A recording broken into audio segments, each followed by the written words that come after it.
Paz do Senhor, meus irmãos, paz do Senhor, povo do Facebook, paz do Senhor. Estou gravando essa live diretamente agora no Facebook, porque antes eu estava colocando na página do Facebook uma palavra de fé restaurada.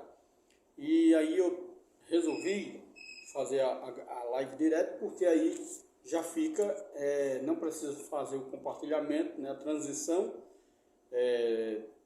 da página para o Face de Nunes Pereira, okay? Que é o meu Facebook. Quero dar boas-vindas aqui a vocês que vão ver esse vídeo. Geralmente, como eu falei no vídeo anterior, eu gravo sempre as minhas lives tarde, para evitar o barulho aqui dos carros. E aí, muita gente não acompanha porque também está um pouco tarde, certo? Então, como está aqui o vídeo na aba, a foto, na verdade, do livro, né? Mas que aqui está aqui bem visível aqui, ó. Divórcio e novo casamento não é um incentivo ao divórcio, jamais.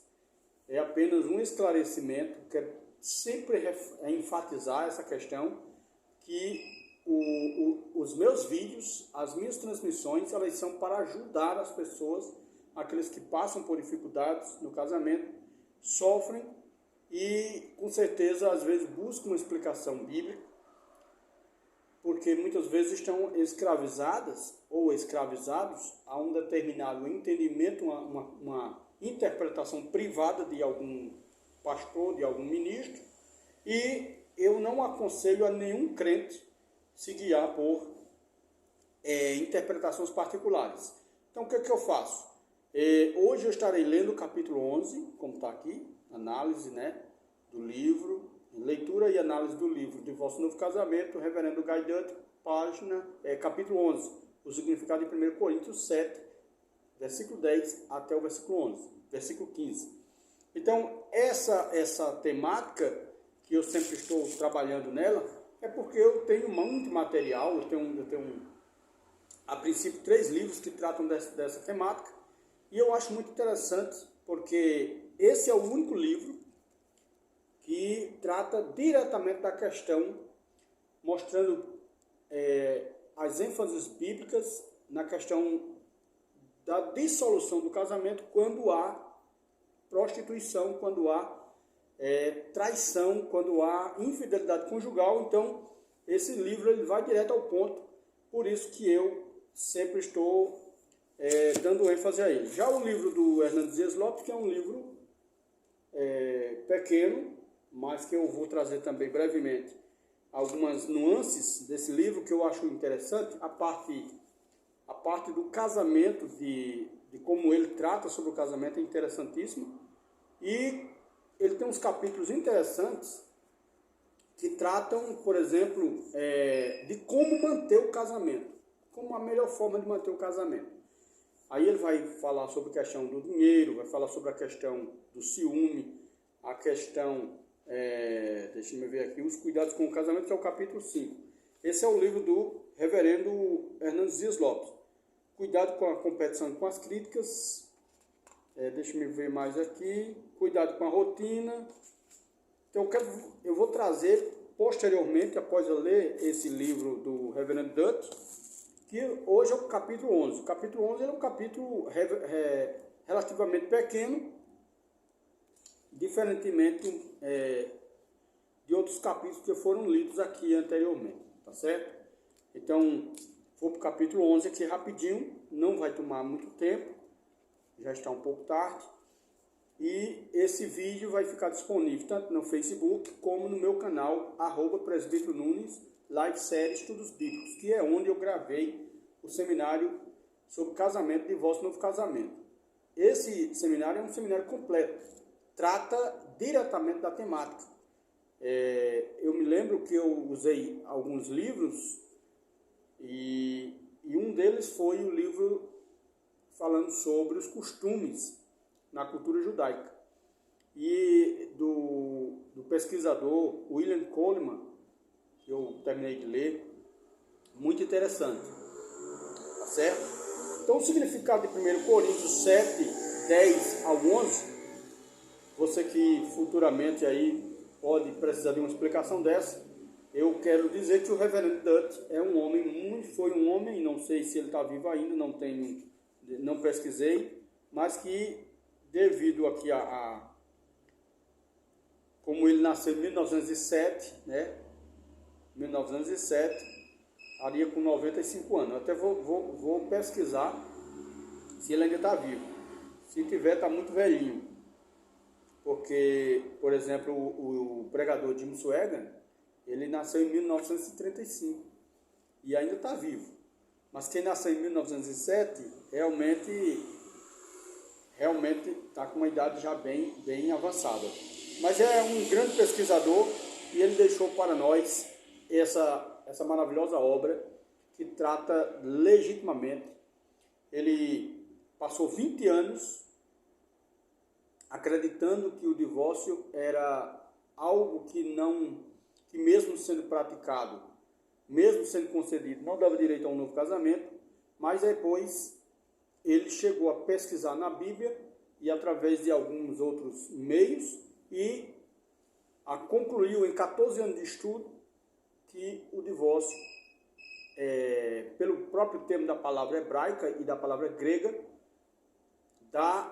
dissolve completamente o casamento. Então, infelizmente, muitos divórcios têm acontecido, mas aí eu acredito que o divórcio não é a melhor saída, né? A menos que haja traição, a menos que haja desrespeito direto com a questão do corpo, porque, como a própria palavra diz, deixará o homem seu pai e a sua mãe e se unirá à sua mulher.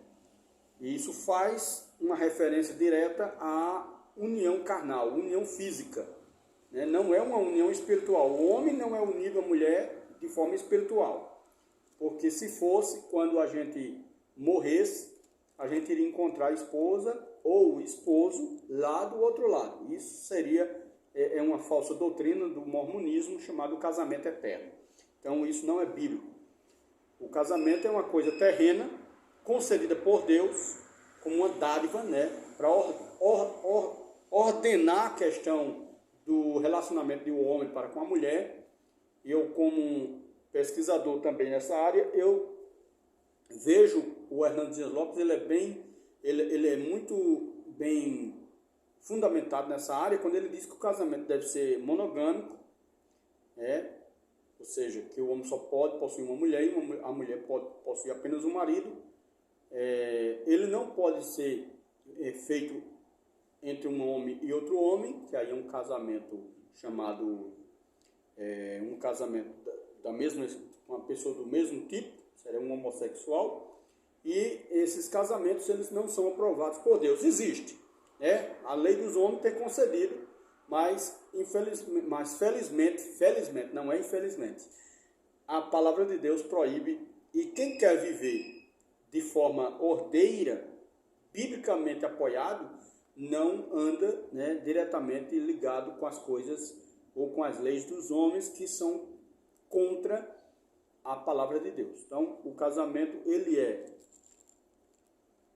é monogâmico, ele é monossomático, ou seja, ele se torna uma só carne, o homem e a mulher, não se torna um só espírito, porque isso é antibíblico, tá certo? Então vamos lá. Segundo capítulo 11, o significado em 1 Coríntios 7, 10 ao 11. Aqui tem a citação da Bíblia, diz: ora, aos casados ordeno não eu, mas o Senhor, que a mulher não se aparte do marido, abre aspas, ou abre parênteses. Se, porém, ela vier a separar-se, que não se case ou que se reconcilie com o seu marido, e que o marido não se aparte da sua mulher. Alguns mestres baseiam nesses versos o argumento de que o divórcio não dissolve o matrimônio, pois a mulher mencionada no verso 11 recebe a ordem de não se casar de novo. A palavra separar, nos versos 10 e 11, significa divórcio. Os dicionários gregos básicos definem separar, abre aspas e fecha aspas, corisso, como sendo deixar o marido ou esposa, divorciar, 1 Coríntios 7, 11 ao 15. Theias Greek English Lexicon of the New Testament, ou seja, léxico do grego do Novo Testamento, de Tyers. Tyers é o grande expert no grego, muito conceituado. Separar, corizo, divorciar, mencionado em contratos matrimoniais dos papiros. 1 Coríntios 7, 1, versículo 11 e versículo 15. O divórcio escriturístico separava o casal no sentido em que dividia-o e dissolvia a união. É erro grasso, ou crasso, aqui ele botou crasso, dizer que o divórcio escriturístico era uma separação que não dissolvia o casamento. A mulher em questão, no verso 11, obtivera o divórcio de acordo com a lei grega, um divórcio facilmente conseguido, mas Paulo recusava-se a reconhecer a validade dele. O fato de que ela obtivera o divórcio é indicado pela ordem do apóstolo de não se casar. Ela deveria permanecer sem casar ou então reconciliar-se com o marido, pois aquele divórcio não tinha força de dissolução do matrimônio. Ela ainda era a esposa do homem de quem se divorciara. Com tal divórcio, o casamento ainda era válido, como no caso de Mateus 5 e 32. Então é preciso entender aqui que esse divórcio do capítulo 7, 10 ao 15, que era uma separação, no caso,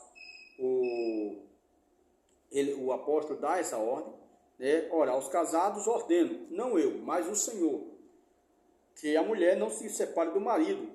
Se, porém, ela vier a separar-se, que não se case ou que se reconcilie com seu marido.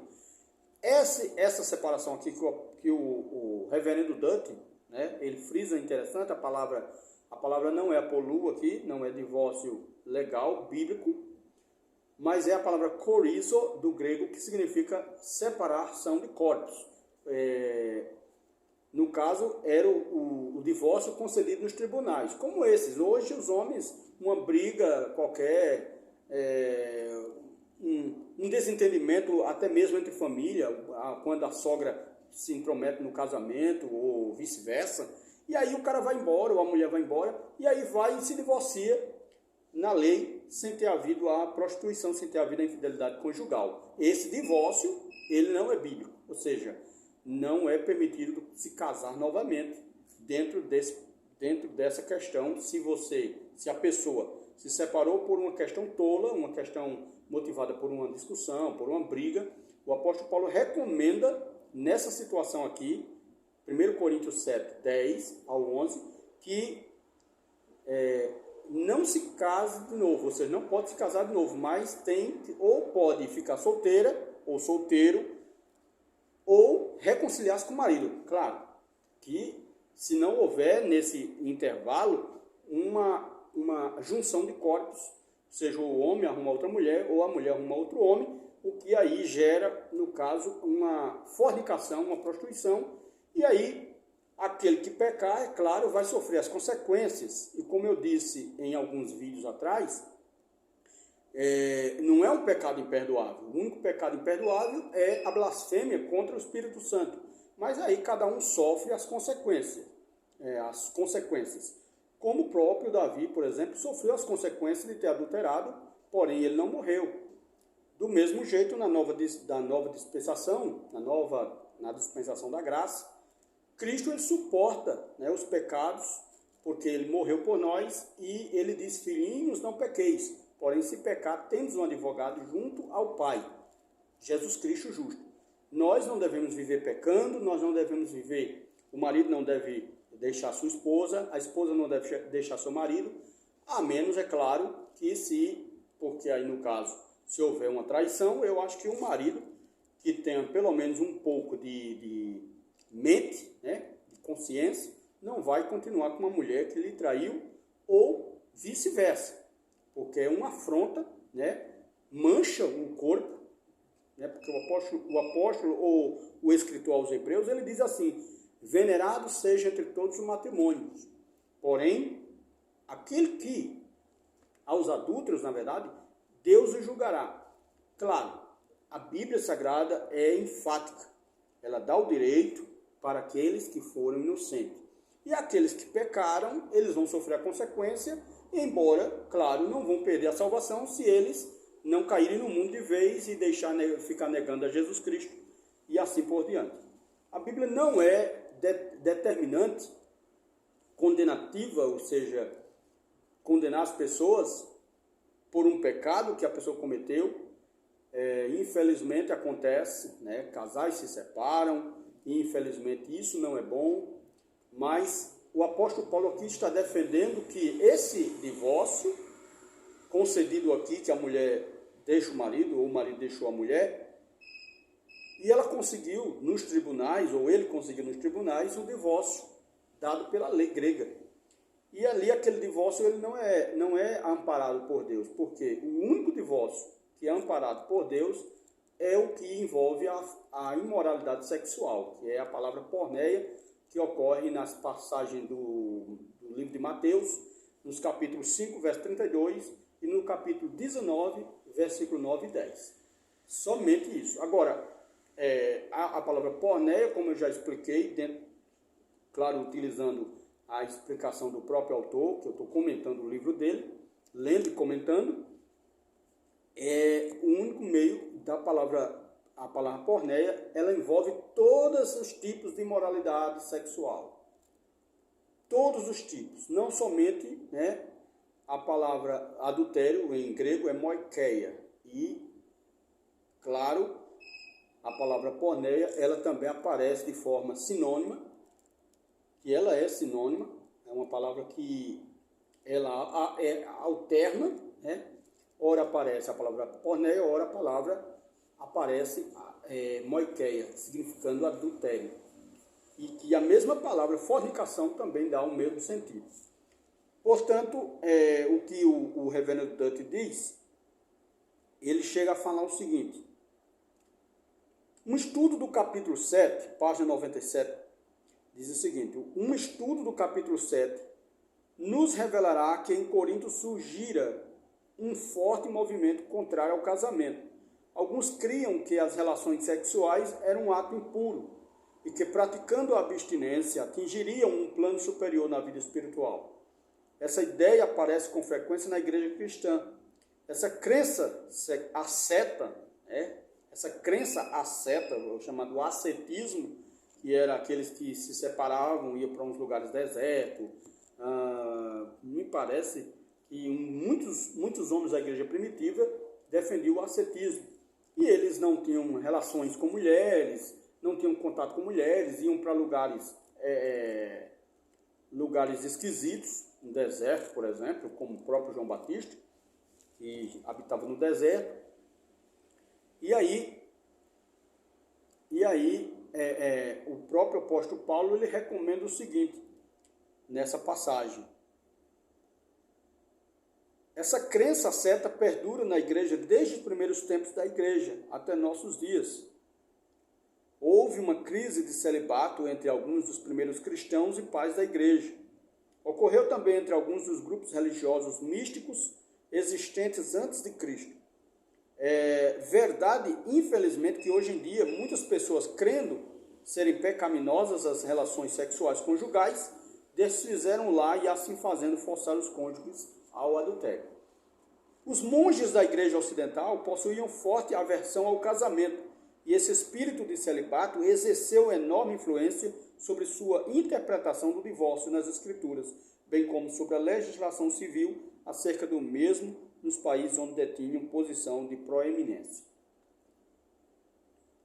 Deixa-me ver aqui. Não está claro se a mulher citada no verso 11 era membro deste partido do celibato de Corinto, mas qualquer que tivessem sido suas razões de divorciar-se do marido não eram válidas. Olá, meu amigo Giliardo, um abraço para você, um abraço para toda a sua família. Essa questão do celibato, nós sabemos que, quando falamos celibato, parece até uma palavra muito conhecida na linguagem católica, né? Que todo mundo sabe que os padres eles são celibatários, mas há de quem concordar que os padres eles não casam por dois motivos. Primeiro, para não deixar herança, né, para a Igreja Católica, ou seja, os filhos, na verdade, eles iriam passar assim agora a pegar todo o dinheiro que o padre, ele, com o passar do tempo, ia, com certeza, ter os seus direitos lá. Porque quando o padre vai tomar conta da paróquia, ele tem todos os direitos, ele tem carro para andar, ele detém todos os direitos. E por isso que a Igreja Católica, no papado, principalmente do terceiro para o quarto século, proibiu o casamento dos sacerdotes para evitar que os sacerdotes tivessem direito à fortuna da igreja. Essa é a verdade, é a primeira causa pela qual eles proibiram. E a segunda é porque dizem que o padre, né, teria mais tempo para exercer a sua profissão, para cuidar melhor dos fiéis e assim por diante. Essa onda de celibato, realmente, no segundo século em diante, ela cresceu muito. E por isso, o próprio apóstolo Paulo, né, que optou por não casar, recomendou o casamento no capítulo 7. Ele diz assim: bom seria que o homem não tocasse em mulher, mas por causa da prostituição, cada um tem a sua própria esposa e cada esposa o seu próprio marido. Ou seja, veja que é para evitar a prostituição. Então, particularmente, quem vive com uma e com outra já está se prostituindo. Quem troca de mulher todo dia, como quem troca de roupa, é um prostituto, é uma pessoa que não tem compromisso. E é isso que a Bíblia condena. É isso que a Bíblia condena. Mas, voltando para a questão desse divórcio concedido pela lei, que hoje nós temos, né? Ele se tornou uma lei aqui no Brasil no ano de 1977. Ano de 1977 foi que o divórcio oficializado no Brasil pela lei constitucional brasileira. Mas antes ninguém tinha o direito, era apenas, me parece, uma concessão, né? A Igreja Católica também considera o casamento não daquele sacerdote, é claro que ela não permite o casamento dos sacerdotes, mas ela considera o casamento como perpétuo, ou seja, somente a morte, segundo eles, pode separar o casamento, acabar o casamento. Até aí estaria até bom, mas e o divórcio que Jesus disse? E o divórcio que Jesus disse assim, exceto em caso de adultério? Por que Jesus não disse exceto em caso de morte? Jesus não diz. Jesus diz exceto em caso de adultério, prostituição, é que pode ser desfeito o casamento. Casando com outro ou com outra não vai ter problema nenhum, porque esse casamento foi desfeito pela infidelidade conjugal. Não tem esse negócio aqui de perdoar esse adultério. Por quê? Porque é uma vergonha. É uma vergonha. No capítulo 3 de Jeremias, o profeta Jeremias, está escrito lá, se o homem despedir a mulher e ela arrumar outro homem, isso era na cultura judaica, é claro, mas isso vale para nós também dentro de um contexto direto, dentro do que Jesus nos ensinou. Então, o que Jesus diz lá é o seguinte, o que Deus diz lá, numa comparação com o texto, diz assim, os homens dizem, ou eles dizem, se o homem dispensar sua mulher e ela for e arrumar outro homem, porventura ele aceitaria ela de volta? Não se encheria a terra de prostituição, ou de maldade, ou de pecado? É isso que está escrito em Jeremias capítulo 3. Se você querer conferir na sua Bíblia, quase que não saía. Não fique com raiva, porque é o que está escrito lá. Não é normal o homem continuar com a esposa que ele traiu. Não é normal a esposa continuar com o homem que lhe traiu e assim por diante. Não há nenhuma normalidade nisso. Não é normal, tá certo? Não é incentivo ao pecado. O que eu estou dizendo é a legítima palavra de Deus que nós devemos manter, né? Manter a palavra de Deus como ela é. Imagine antigamente se valorizava muito a virgindade. Eu estou fazendo aqui uma comparação. No meu tempo, quando eu era mais novo, eu já estou ficando um pouco mais velho, mas quando eu tinha meus 14, 15 anos, e eu acho que essa ideia ainda perdura nos sítios, né, nos lugares mais rurais, que quando alguém tirava a virgindade de uma moça, ele era obrigado a casar com ela. Eu tive um caso desse na minha família. O rapaz mexeu com a minha irmã, irmã por parte de pai, e foi obrigado, eu vi com meus próprios olhos o cara ser obrigado a casar no civil. E ali aquele cara casa no civil e vai viver um pouco de tempo e deixa de novo. Para quê? Foi o que aconteceu. Então, hoje em dia, esses casamentos que só é de fachada, o cara casou só para cumprir a lei, mas não permaneceu com ela. Esse casamento não é o casamento bíblico. Não há forma de garantir isso. Tá certo? Que esse casamento dizer assim, é o correto. Não. O cara mexeu com a mulher, com a moça, ele tem que, no mínimo, eu diria até pagar uma multa, mas obrigar a casar, ele não vai viver com ela, a menos que ele a ame, porque o casamento ele tem que ter dois ingredientes. Primeiro, o amor, e o outro ingrediente que não pode faltar, que é o respeito e a consideração, que está dentro do parâmetro do amor. Quem ama não maltrata, quem ama não trai, quem ama não desrespeita.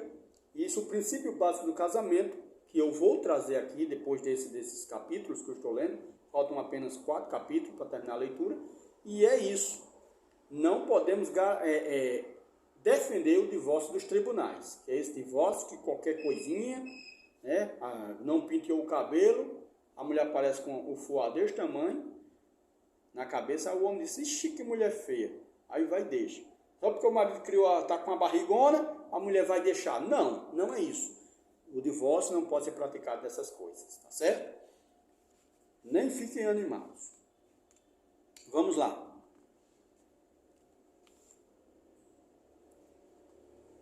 O capítulo, página 98. É da máxima importância notar que quando Jesus deu o seu mandamento sobre o divórcio, em Mateus 5:32 e Mateus 19, verso 9, ele não mencionou este ponto de maior relevância acerca de não se casar de novo. Tivesse ele feito isso, e a questão do divórcio teria sido estabelecida de uma vez por todas. Porque, num determinado caso de divórcio, o Senhor foi tão cuidadoso em especificar que a pessoa permanecesse sem casar, mas não foi em outro. Não seria porque, num caso, ele reconhecia a dissolução do casamento pelo divórcio, mas não no outro? Veja que ele faz aqui algumas perguntas, alguns questionamentos. Se a mulher mencionada no verso 11 houvesse divorciado do marido nos termos do divórcio grego, que significa dissolução do matrimônio, com base no fato de ser ele um pervertido sexual, será que o Senhor mandaria que ela voltasse a conviver ao convívio dele? Quando apresentamos tais questões aos defensores da tese da indissolução, ou eles respondem vagamente ou se calam. No verso 11, o Senhor ordena também o seguinte, e que o marido não se aparte de sua mulher, abre parênteses, mas se ele poderia repudiá-la se cometesse adultério. Essa ordem, se não for modificada, não abre exceção para nada. Se não houvesse a exceção, então o marido estará obrigado pela lei original a ser uma só carne com uma adúltera.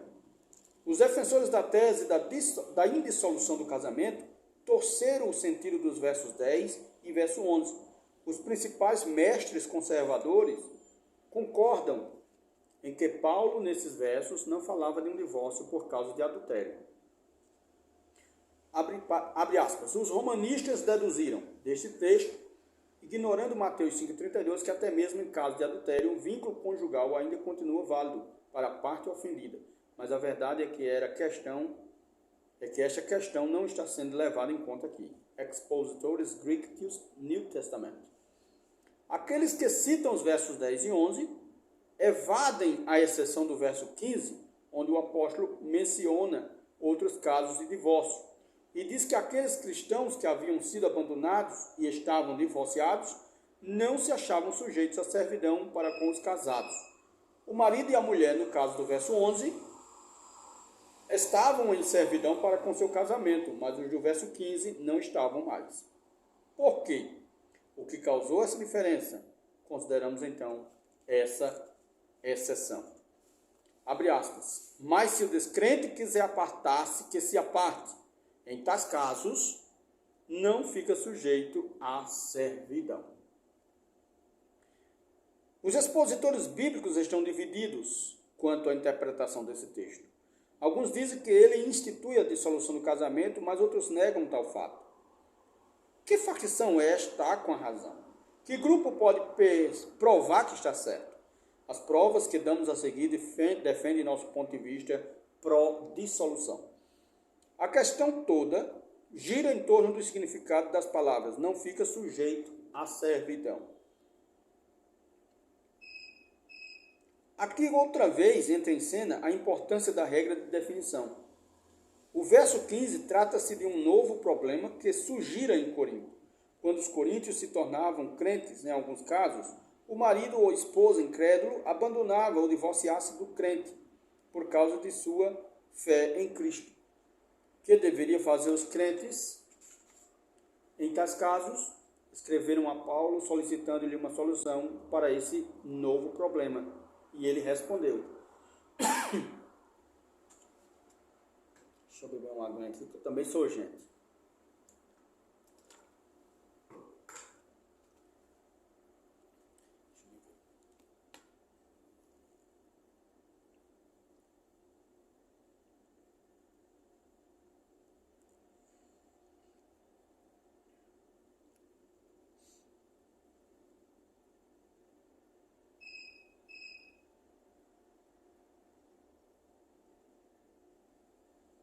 Amém.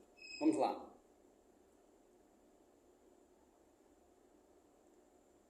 Veja a resposta do apóstolo Paulo, que ele dá aqui para aqueles crentes.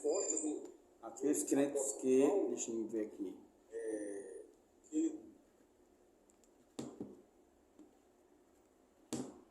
E aqui, está dando interferência aqui. Deixa eu mudar aqui.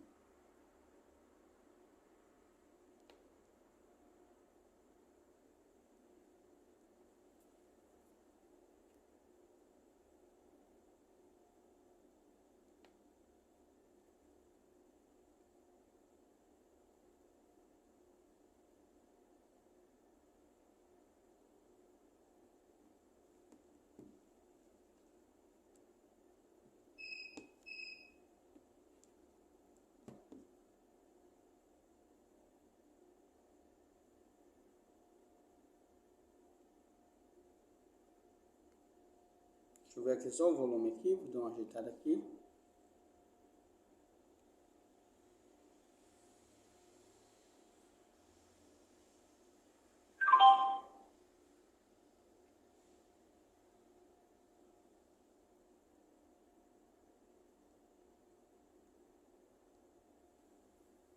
Amém? Deixa eu continuar aqui. Pronto.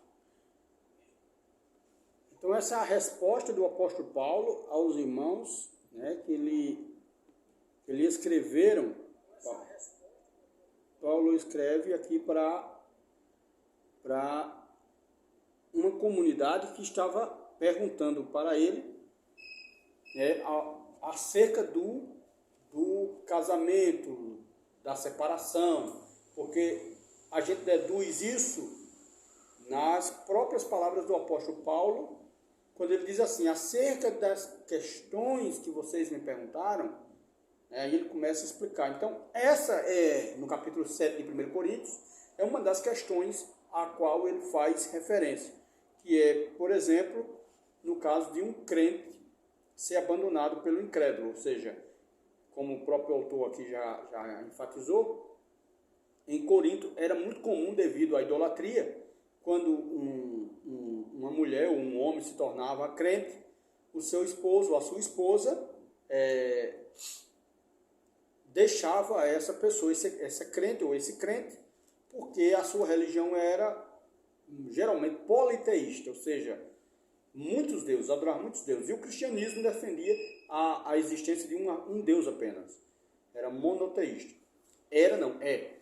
E aí, essas tantas práticas imorais a qual os coríntios, os gregos, defendiam, e ali, muitas vezes, eles davam o divórcio, abandonavam a sua mulher. E aí, o que fazer? A mulher ia ficar a vida toda sozinha?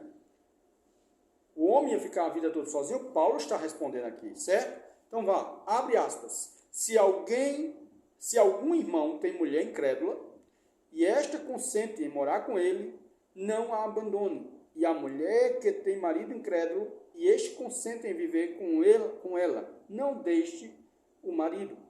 Mas se o descrente quiser apartar-se, veja que Paulo não fala da crente, ou do crente. Ou seja, o abandono só pode vir por parte do não crente. O crente ele tem que, nesse caso, né, suportar, a menos que não haja, claro, traição. Esse é o ponto-chave, né? Nós temos que manter esse padrão, nós temos que manter essa linha da qual Cristo defendeu, exceto em caso de adultério. Mas somente pelo cara ser, por exemplo, um fumante, um bebedor, né, um cachaceiro, embora se ele... Aí fica a questão, o cara meteu o cacete na mulher, fica a critério aí da mulher continuar com ele ou não, porque o pau vai rolar aí o dia, a noite, e aí o cara vai, ou a mulher vai ficar sujeita a isso. Então Paulo representa aqui o seguinte: mas se o descrente quiser apartar-se, que se aparte. Em tais casos, não fica sujeito à servidão nem o irmão nem a irmã. Deus vos chamou, ou Deus vos tem chamado para a paz. Nossos oponentes têm argumentado que se não fica sujeito à servidão, significar a solução do casamento está em contradição com Mateus 5,32, Mateus 19, verso 9, onde o único motivo para a dissolução do casamento é o adultério.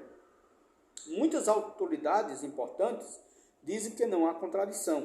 O Dr. C.I. Scofield escreveu o seguinte: longe de negar a inspiração do texto, o apóstolo identifica seu ensino com o do Senhor. Quando o evangelho começou a ultrapassar limitações judaicas, vê versículo 12 ao versículo 16, surgiram casos que não estavam esclarecidos nas palavras de Jesus, Mateus 5,32, Mateus 19, verso 5 ao verso 9, e que eram uma orientação destinada primordialmente a Israel. Impunha-se uma legislação de caráter oficial para essas novas situações e somente as palavras inspiradas de um apóstolo poderiam fornecê-la. The Scofield Bible, né? A Bíblia de Scofield, 1 Coríntios 7,15. Então, comentou aqui, né, o Scofield ele comentou aqui que as palavras do apóstolo Paulo são inspiradas da mesma forma como as palavras de Jesus. Porque Jesus disse: se o descrente ou o infiel quiser apartar, que aparte. Nesse caso, o irmão ou a irmã não estão sujeitos à servidão. Ou seja, o que ele está dizendo aqui? O cara é um traidor, o cara é um adorador, um adorador de ídolos. Aí ele, de repente, a esposa dele aceita Jesus. Ela quer viver com ele, ela quer orar para que ele venha se converter, mas ele não quer. Então ele vai embora, ele simplesmente dá o divórcio e vai embora. E a mulher vai ficar sozinha esperando, chupando o dedo? Não. O apóstolo Paulo diz aqui, não, o apóstolo Paulo diz assim, que não está sujeito à servidão. Certo? O termo grego que traduzimos por apartar, chorizo, no verso 15 significa divórcio, como no verso 11. 4 dos principais dicionários gregos já foram citados previamente, provando isso. Quando o Novo Testamento foi escrito em grego e enviado às cidades do Império, a carta de divórcio, Biblion Apostasion, era universalmente aceita como tendo sentido de dissolução. Esse termo era empregado também em transações comerciais e em documentos oficiais e jurídicos. O grego era a língua mais precisa do mundo e o Espírito Santo escolheu-a para escrever o Novo Testamento. Apesar de algumas partes dele terem sido escritas originalmente em aramaico, no caso de Mateus. Para mostrar o tipo de divórcio que os incrédulos obtinham quando se divorciavam de seus cônjuges cristãos, veremos agora o testemunho da mais alta autoridade em Novo Testamento. Termo de divórcio, apostasion. Apostasion, termo jurídico encontrado em autores tão antigos quanto Lusias, Hipérides e Demóstenes, e com frequência nos papiros, no sentido de entrega de uma propriedade após sua venda ou abandono, etc. A consequente desistência de uma pretensão explica o significado que a palavra adquiriu nos círculos judaicos. Jeremias 3:8. Dar à esposa, carta de divórcio, Mateus 19, verso 7, com o mesmo sentido de Mateus 5:31. Essa citação é do Greek English Lexicon of the New Testament in Early Christian Literary, ou seja, literalidade ou literatura do Novo Testamento do grego e do inglês dos tempos primitivos, ou seja, é uma obra antiguíssima, uma obra maravilhosa e que tem autoridade em falar porque colecionou várias citações do período pós a morte de Jesus. Os mestres gregos recorrem ao vocabulary of the Greek New Testament, ou vocabulário do Novo Testamento grego, que eu considero uma suprema corte em questões do Novo Testamento, pois ele fornece ilustrações dos vocábulos do Novo Testamento, dos papiros e de outras fontes não literárias. Eis o que ele contém acerca da carta de divórcio. Apostasion, contrato de desistência, contrato de renúncia, renúncia a direitos de propriedade, certificado de divórcio. Nossa evidência prova que o divórcio obtido pelo incrédulo era uma desistência do casamento, uma renúncia dos direitos conjugais, e o Senhor reconheceu esse tipo de divórcio que dissolvia o casamento. Westmark, autoridade responsável pelos verbetes de casamento da Enciclopédia Britânica, escreveu o seguinte em sua obra Short History of Marriage, ou Breve Histórico do Casamento. O divórcio parece ter sido quase desconhecido entre os gregos no período homérico, mas depois se tornou um evento diário na Grécia. De acordo com a lei da Ática, o marido podia repudiar a esposa sempre que quisesse, e sem dar qualquer razões, mas era obrigado a mandá-la de volta para a casa do pai com o dote, ou seja, retornar o dote que ele teve quando casou com ela. A esposa poderia exigir o divórcio fazendo requerimento ao governador e expondo os motivos de tal petição. Em 1 Coríntios, capítulo 7, verso 10 e 11, a referência é feita a um casal em que ambos são crentes, mas no verso 15, o apóstolo refere-se a um casamento em que um dos cônjuges é crente e o outro incrédulo, e não é o crente quem repudia, mas é o repudiado. No caso do verso 15, o crente não se divorcia do incrédulo, mas o incrédulo se divorcia do crente. No caso do versículo 10 e do versículo 11, o Senhor não reconhece o divórcio como tendo força de dissolução do casamento, mas no caso do verso 15, ele o faz. Não é interessante? Então ele faz essa pergunta porque os versículo 10 e o versículo 11 vai tratar de um divórcio ou de uma separação que é dada nos tribunais, ou seja, por qualquer motivo, né? Por qualquer motivo. Mas a do versículo 11, ela é mais, do versículo 15, perdão, ela é direta, ou seja, é a questão do divórcio por repúdio mesmo. No caso, o incrédulo ou a incrédula não quer viver com o crente e simplesmente diz eu não quero e pronto, e vai embora. E aí, Paulo diz que esse irmão ou essa irmã não está obrigado a viver sozinho a escravidão. Ele não vai viver na escravidão, certo? E é isso. Deixa eu ver aqui. É bom notar também que a palavra separar, corizo, significa repudiar.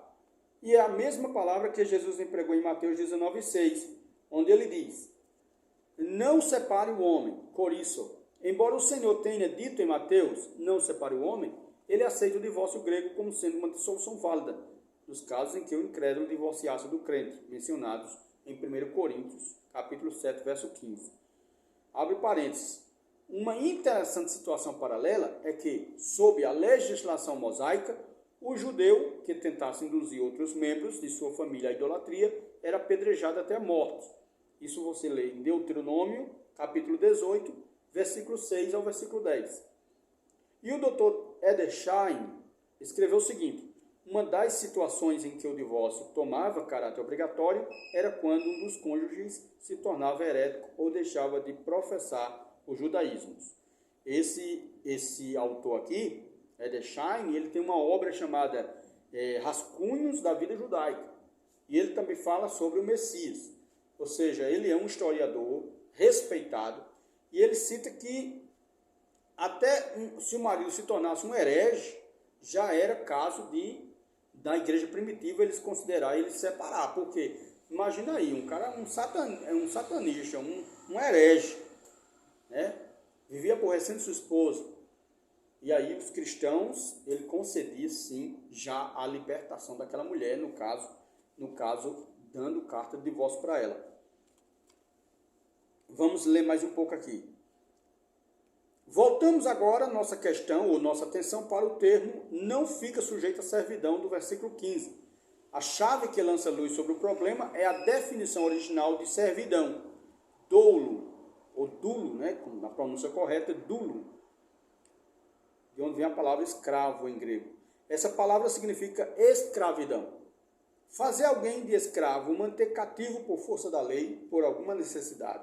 1 Coríntios 7, verso 15, tornar alguém escravo, ser acorrentado como escravo. 1 Coríntios 7,15, escravizar, colocar em cativeiro.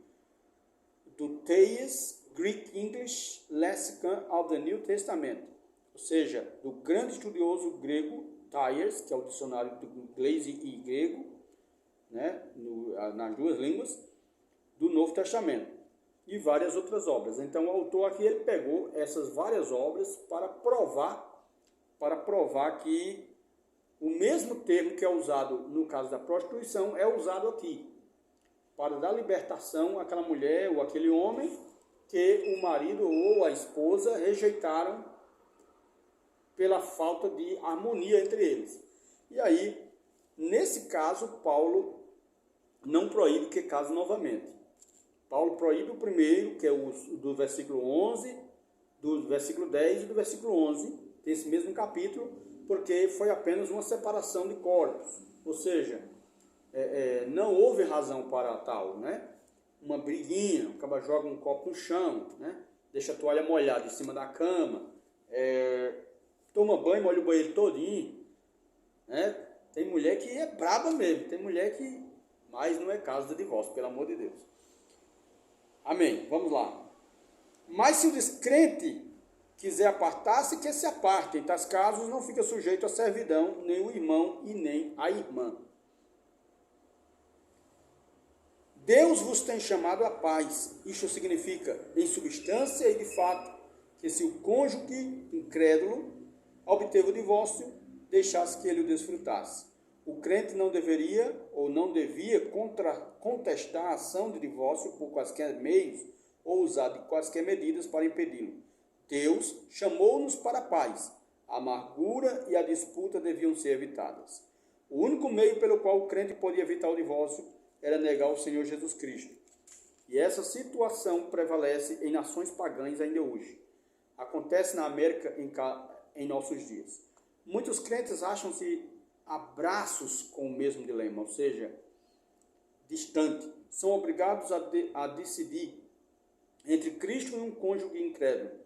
Os judeus e muçulmanos que se convertem sofrem ação de divórcio por parte de seus cônjuges. Então isso é muito interessante porque os islã, né, o islamita ou muçulmanos, eles não aceitam de jeito nenhum outro Deus, né, além do Deus Alá. Esse Deus Alá não é, com certeza, o Deus de Israel. E quando que aconteça um cristão casar com um cabra desse, aí o que acontece? O cara vai a qualquer momento entrar em contradição, porque em primeiro lugar eles desonram muito a mulher, né? A mulher não tem direito nem de aprender a ler, a mulher não tem direito de sair nas ruas, a mulher não tem direito de conversar com uma pessoa no meio da rua. É terrível. Então isso já é um caso de divórcio, sim, porque você não vai passar o resto da vida escravizado por causa de uma lei que as pessoas acham que foi fundada por Deus. Isso não é verdade. Vamos lá, para concluir aqui, eu acho que é a próxima. Meu Deus, esse capítulo é longo, viu? Mas eu estou terminando já. Deixa eu ver aqui. Tá, então eu já estou quase 50 minutos aí de gravação. Eu vou ler aqui a página, até a página, na página 104, eu acho. Para aqueles que tiverem vontade de ver o restante, né, os capítulos iniciais da leitura, eu já estou no capítulo 11, é muita coisa já. está todos no meu canal, @presbítero Nunes, live 7 estudos bíblicos. E também aqui no nosso Facebook, Nunes Pereira, com certeza você pode ter acesso a todos esses capítulos anteriores. Ação prevalece em nações pagãs, já li aqui. Quando um incrédulo obtinha o divórcio por essa razão, qual era o estado civil do crente? Deveria ele deixar a porta aberta para o incrédulo retornar a qualquer momento, voltando das orgias sexuais da depravada cidade de Corinto e reiniciar o relacionamento de uma só carne com o crente? Misericórdia. Paulo respondeu a essa pergunta com um não decisivo e enfático. O casamento era dissolvido tanto pela lei civil quanto pela lei do Novo Testamento. O crente não era mais um escravo do casamento. Ele ou ela estava livre para casar-se de novo.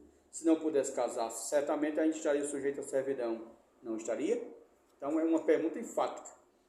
Imagina aí, a mulher está vivendo com um homem. De repente descobre que o homem é um estuprador. E durante a noite ele sai, parecendo um lobo, que é os hábitos noturnos, e de repente descobre, ou ele é pego pela polícia, ele é um estuprador, ele é um cara, um psicopata. Aí, me liga aí, a mulher vai ficar casada com esse cara a vida toda? Que Deus é esse que não tem piedade do seu povo? Misericórdia. Isso aplica também a não crentes, né? Então, é isso. Não é apenas o pecado da infidelidade conjugal, mas também de todas as imoralidades sexuais que envolvem o contato físico. Então, o que ele faz aqui é muito interessante, essa questão que ele nos leva a pensar, nos leva a raciocinar sobre o tema. Deixa-me continuar. O casamento era dissolvido tanto pela lei civil, já leio aqui, a que os crentes divorciados não estavam mais sujeitos. De acordo com todas as regras, pode haver apenas uma resposta. Não estavam mais em servidão ao casamento. Antes do divórcio, estavam sujeitos à servidão do casamento. Após o divórcio, eles não estavam mais sujeitos à servidão do casamento. Se após o divórcio ainda se acharem servidão, a que estavam eles sujeitos? São perguntas retóricas e que precisamos entender isso.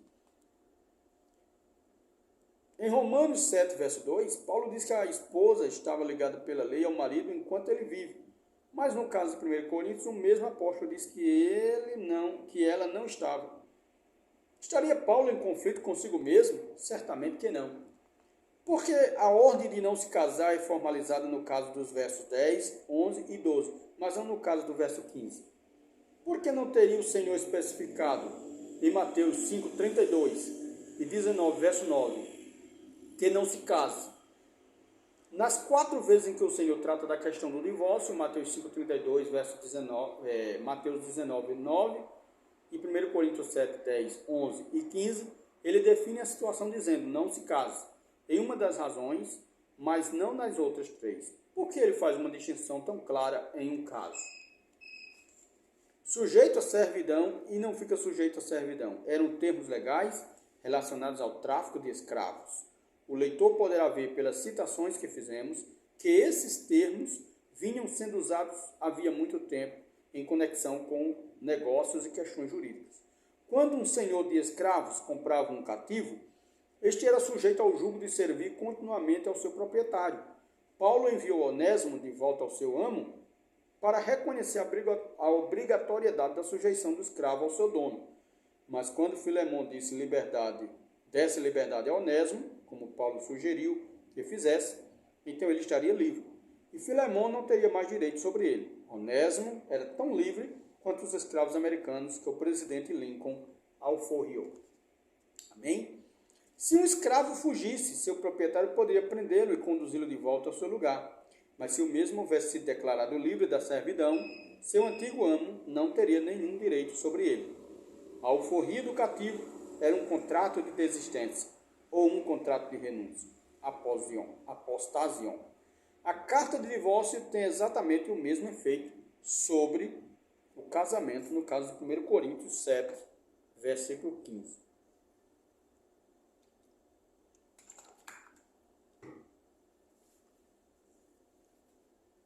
Amém. Vamos continuar aqui. As mais proeminentes autoridades em Novo Testamento defendem o ponto de vista de que não fica sujeito à servidão, significa a dissolução do casamento. Não fica sujeito à servidão ou dedulotai, é uma palavra grega que significa escravizar, ou tirar essa escravidão, dedulotai. É um termo forte que indica que o cristianismo não tornou o casamento uma condição de escravidão para os crentes. Compare-se isto com dedetai, está ligado, versículo 39, um termo bem mais brando.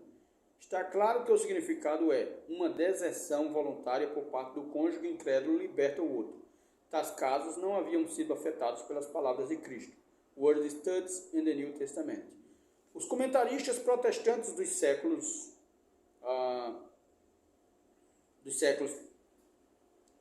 deixa eu me perder aqui, dos séculos 16 e 17, ou pelo menos a maioria deles, deduzem das palavras de Paulo em 1 Coríntios 7,15, ensinar ele que, após a deserção de um cônjuge, o outro tem liberdade para casar-se.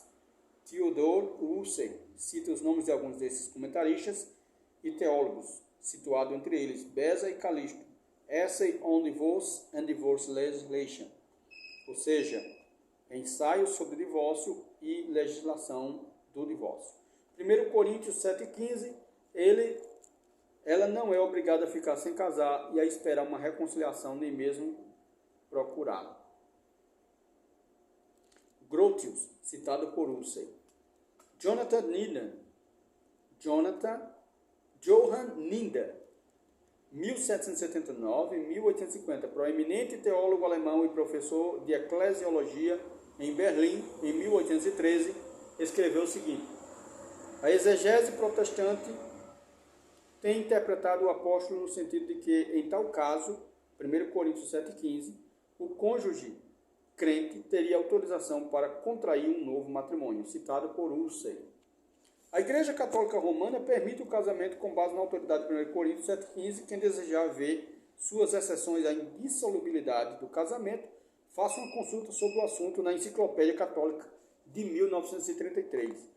O novo casamento após o divórcio era permitido pelos líderes da Igreja nos primeiros séculos de sua existência, com base nas exceções de Mateus 5,32, Mateus 19, verso 9 e 1 Coríntios 7,15. Orígenes, que viveu em 185 a 254 anos do ano Domini, depois de Cristo, é geralmente considerado o principal dos pais da Igreja. Ele e Agostinho são reputados como os dos maiores. Orígenes escreveu que alguns bispos de seu tempo permitiam a algumas mulheres casarem-se enquanto seus maridos ainda estavam vivos. Homilias 7, acerca de Mateus 2, citado em The Antiquities of the Christian Church, Antiguidades da Igreja Cristã. Esta passagem, 7,15 de 1 Coríntios, geralmente é apresentada como uma base bíblica em favor do ponto de vista de que a deserção voluntária é motivo suficiente para uma ação de divórcio. Essa deserção constitui esse é um capítulo longo aqui, eu vou ter que dar uma pausa aqui. Mas deixa eu ver se dá para terminar hoje.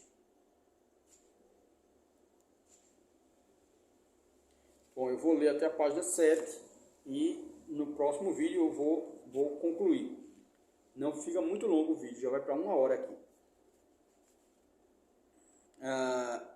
Esta passagem, 1 Coríntios 7,15, geralmente é apresentada como a base bíblica em favor do ponto de vista de que a deserção voluntária é motivo suficiente para uma ação do divórcio. Essa deserção constitui o verdadeiro rompimento do casamento e situa-no no mesmo plano de adultério. Pope Commentary.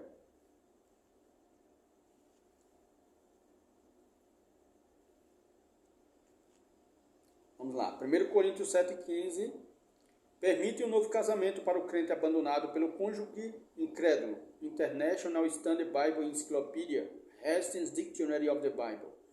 Se o incrédulo deseja dissolver a união, poderá fazê-lo. the New Testament for the English readers. 1 Coríntios 7,15. O crente não está tão escravizado por tal aliança que não possa ser libertado.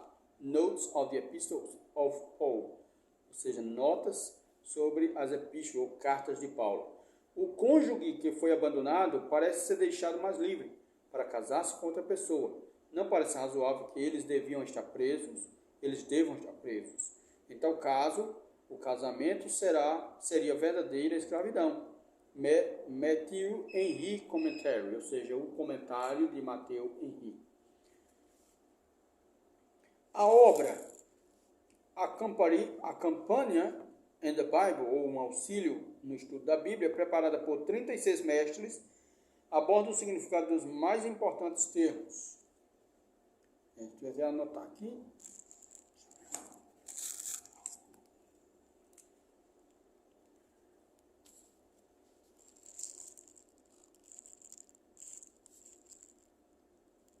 A Companion to the Bible.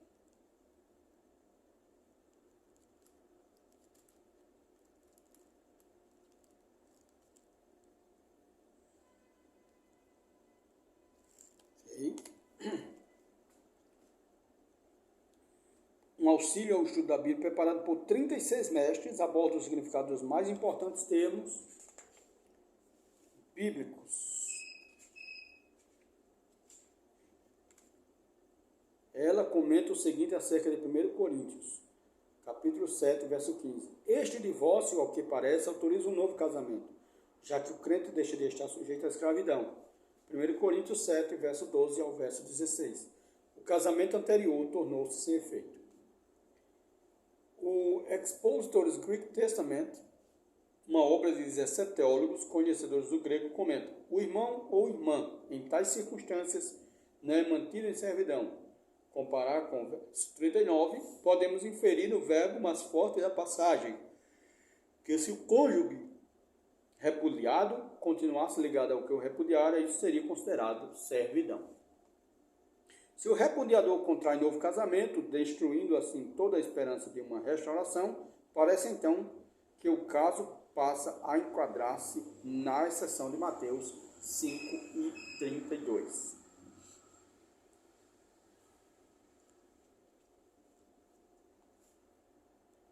O Bakers, deixa eu ver aqui. Em tais casos, o irmão ou irmã crente não está amarrado ao casamento. Versão de Moffat.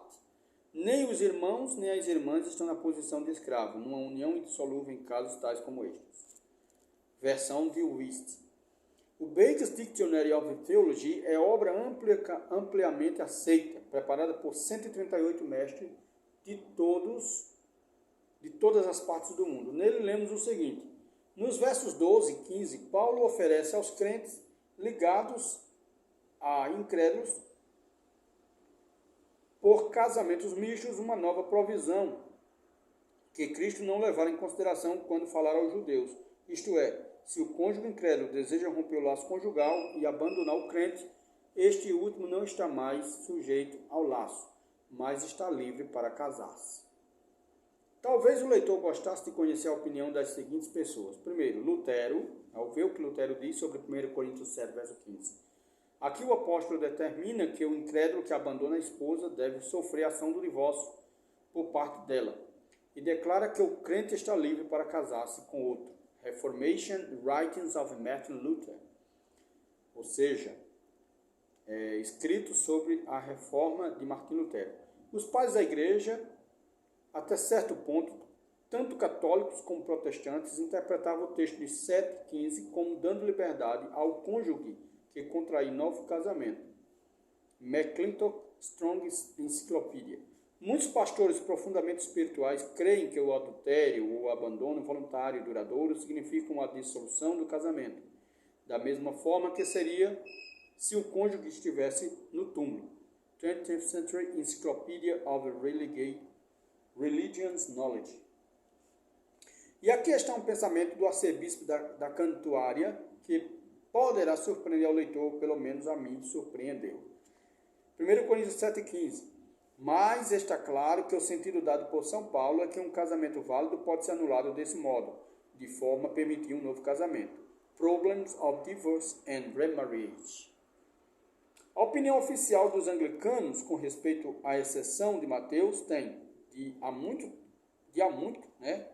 tempo, estado dividida, variando entre uma e outra opção. A Conferência de Lambeth, de 1888, observou que sempre existiu na igreja uma divergência de opiniões quanto à questão se o Senhor proibiu um novo casamento ao cônjuge inocente. A Conferência de Lambeth, de 1908, concluiu que era indesejável que o cônjuge inocente se casasse com as bênçãos da igreja. Essa posição foi adotada após uma votação onde ela venceu com uma margem de 3 votos, num total de 171. A igreja anglicana não celebra o casamento de pessoas divorciadas, mas dá sua bênção ao ato se for oficiado por um ministro de outra denominação, por hipocrisia. E aceita ao seu corpo pessoas divorciadas que se casaram de novo. Vê Enciclopédia Britânica. Leiamos agora os versos 15 e 39 juntos. Apliquemos a regra de unidade nestes versos. A lei geral do casamento é enunciada no verso 39, assim como em Romanos 7, em versículo 2. A mulher está ligada enquanto vive o marido, contudo, se falecer o marido, fica livre para casar com quem quiser, mas somente no Senhor. Mas no verso 15, ele abre uma exceção para essa regra geral. Temos aqui esta regra geral e a exceção para ela. Inserido no mesmo capítulo, nos evangelhos, a regra é dada em Marcos e Lucas, mas a exceção da regra é dada 2 vezes em Mateus. Portanto, em Mateus 5:32 e 19, verso 9, e 1 Coríntios 7:15. Temos 3 exceções da regra geral, temos então 2 ou 3 testemunhas exigidas pela lei de Moisés. Na regra geral, versículo 39, a esposa está ligada ao marido por toda a vida. Na exceção, já não está mais. Servidão e liberdade são palavras fortes no vocabulário de Paulo e constituem um contraste bem marcante em suas epístolas. Quando ele diz, não está sujeita, empregava uma das mais fortes expressões da língua mais exata do mundo. Paulo era grandemente versado em leis e lógica. Seus escritos revelam um amplo conhecimento das leis gregas e romanas e suas instituições, e ele pode ser considerado como um grande mestre da linguagem. Por que então ele empregou um decisivo termo jurídico que significava libertação completa de um escravo de sob a influência de seu senhor e a emancipação total e decisiva do cativeiro do matrimônio? É uma pergunta. Vejamos agora como os versos 15, 27, 28 e 39 propõem um contraste. Estás casado? Não procures separar-te. Estás livre de mulher? Não procures casamento. Mas se te casares, com isto não peca. Paulo fala aqui em separar, libertar-se dos laços do casamento pelo divórcio. Estás casado? Não procures separar-te. Como fazia alguns sem causa justa nos versos 10 e 11. O significado de separar aqui se reveste de grande importância. Essa palavra aplica-se ao divórcio. As fontes de referência mais observadas dizem o seguinte: separar, uma libertação. 1 Coríntios 7, 27. Trata-se de divórcio e é traduzido como ser liberto, ser solto. Expository Dictionary of the New Testament. Estás casado? Ligado pelos laços matrimoniais, como se diz em Romanos 7 e 2. Não procure separar-te. Não busque libertação do laço conjugal. Word Pictures in the New Testament. Livre que, em 1 Coríntios 7, 27, é empregado com referência à libertação dos laços conjugais, é comumente usado como referência a perdão de dívidas e cancelamento de obrigações. The Vocabulary of the New Testament. Livre de Homero em diante, uma libertação de qualquer laço, como a do casamento, daí ser usado no Novo Testamento com referência ao divórcio. 1 Coríntios 7, versículo 27, Tyers Greek English Lexicon. Estás ligado a uma esposa, não procures livrar-te. Estás livre de mulher, não procures uma esposa. Amplified New Testament. Por Porque reunimos todas essas evidências com relação a apenas uma palavra? Porque tudo depende de sua definição. O termo servidão fala de uma palavra, fala de uma escravidão total. Livre expressa total libertação. Uma palavra é o oposto da outra. Ser livre é o oposto de ser cativo. É isso que o autor está enfatizando aqui.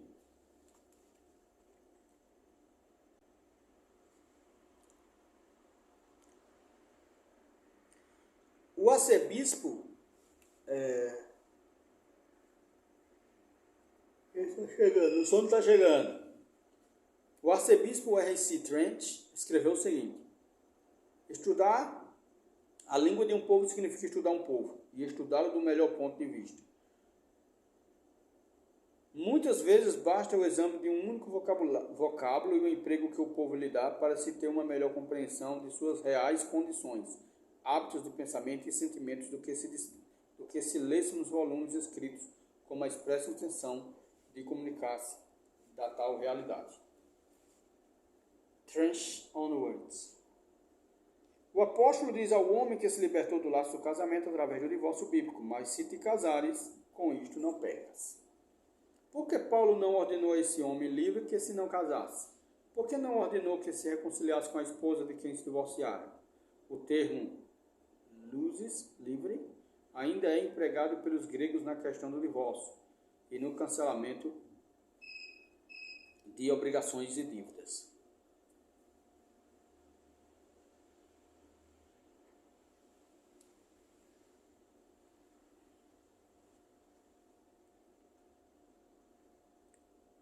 O professor Robertson dedicou seu livro Word Pictures and the New Testament ao Dr. Adolf Deissmann, de Berlim, com as seguintes palavras: que tanto tem trabalhado no sentido de fazer as palavras do Novo Testamento brilharem como uma nova vida. Os estudantes do assunto conhecem a famosa obra de Deissmann, Light from the Ancient East, ou Luz do Antigo Oriente. Ele nos fornece a maioria das provas que agora temos acerca do significado de termos e expressões do Novo Testamento. Ele ensinou o seguinte: se quisermos obter a certeza dessa questão, teremos de examinar os papiros e manuscritos, pois são eles que nos fornecem a versão mais próxima da verdade. Antes da descoberta dos papiros, não havia praticamente nenhum documento que ilustrasse essa fase da língua grega que estivesse ao nosso alcance na versão de 70 do Novo Testamento, citado em A Grammar of the Greek New Testament and the Light of the Historical Research. O professor Deissmann, 1866-1977, provou a partir dos papiros e manuscritos que o apóstolo Paulo empregou linguagem jurídica em suas cartas. Ele escreveu o seguinte em sua obra: Paulo tinha certa predileção pelas expressões jurídicas, e tais expressões constituem a linguagem dos documentos. Paulo era fortemente influenciado por conceitos jurídicos e pela lei popular do mundo em que viveu. A propósito da questão da libertação do cativeiro, Paulo tomou posição definida com relação a esse costume do mundo antigo. A carta de alforria dos escravos continha a expressão livre sobre terra e céus.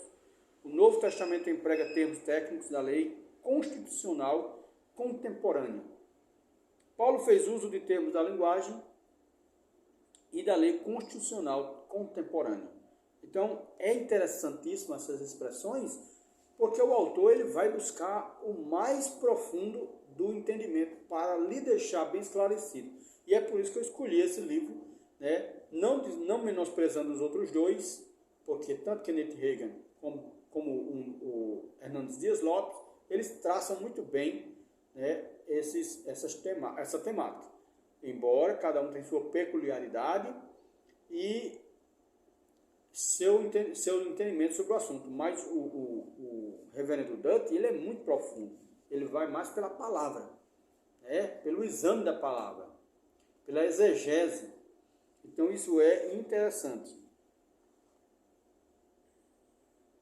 O professor Deissmann diz que qualquer pessoa que não leva em consideração o contexto histórico das palavras e dos sentidos dados a elas por Paulo está arrancando o apóstolo de seu contexto grego e o evangelho de sua história e fechando as portas do Novo Testamento à luz do exame. De que foi aqui exposto, concluímos que a expressão não está sujeita à servidão significa uma libertação total dos laços conjugais e que a carta de divórcio dos gregos, a Biblion Apostasion, continha o mesmo sentido jurídico da dissolução completa expresso na carta hebraica. A Biblion Apostasion ainda consta dos compêndios jurídicos da Grécia. Se essa prova não bastar para convencer uma mente sensata, então chegamos ao fim de todo o sentido da linguagem e devemos desistir de provar qualquer coisa. Para aquele que objetam a nossa interpretação de que 1 Coríntios 7,15 acrescenta outra exceção à regra de Cristo, observamos que algumas denominações contrárias ao novo casamento do divorciado permitem uma anulação do casamento por causa de fraudes. Na lei civil, os estatutos que regem essa questão de fraude prevêem a anulação do casamento com direito ao novo casamento. As denominações que defendem a proibição de um novo casamento para os divorciados aceitam esse decreto jurídico e permitem uma anulação do casamento com direito ao novo casamento. Isto faz com que a lei de Cristo passe a ser assim, exceto em caso de adultério e de fraude. O raciocínio em que se apoiam esses estatutos é que a ocultação de um fato material que a pessoa é moralmente obrigada a revelar anteriormente ao casamento justifica a anulação do matrimônio e concede permissão à parte lesada de contrair novo matrimônio. Estes fatos materiais são impotência sexual, esterilidade, epilepsia, tendência para a insanidade ou qualquer outro fato omitido com a intenção de enganar o cônjuge. A supressão de algum fato ou circunstância pelo silêncio ou engano que implica ofensa ou privação de direitos ao cônjuge é motivo suficiente para uma anulação do casamento. Uma pretensa normalidade onde existe a anormalidade resulta num rompimento de aliança conjugal, na qual cada um deve entrar de boa fé. Ademais, se os dois se encontravam em estado de embriaguez por ocasião da celebração do casamento, isso é suficiente para que se anule o ato. Algumas denominações só concordam com a anulação se o casamento não foi sexualmente consumado. Então, vamos lá, ok? Finalizando aqui por hoje, capítulo 11, ufa, muito demorado, né? 1 hora e 17 minutos aqui nesse capítulo 11. Eu também me delonguei em alguns pontos, mas eu acredito que o próximo, que é o capítulo 12, que vai falar, muito interessante, posição dos pais da igreja com relação ao divórcio e novo casamento. E aí nós vamos ter, né, algumas páginas bastante interessantes para nós nos debruçarmos sobre esse assunto. Quero dizer que está bem pertinho de terminar a leitura, né?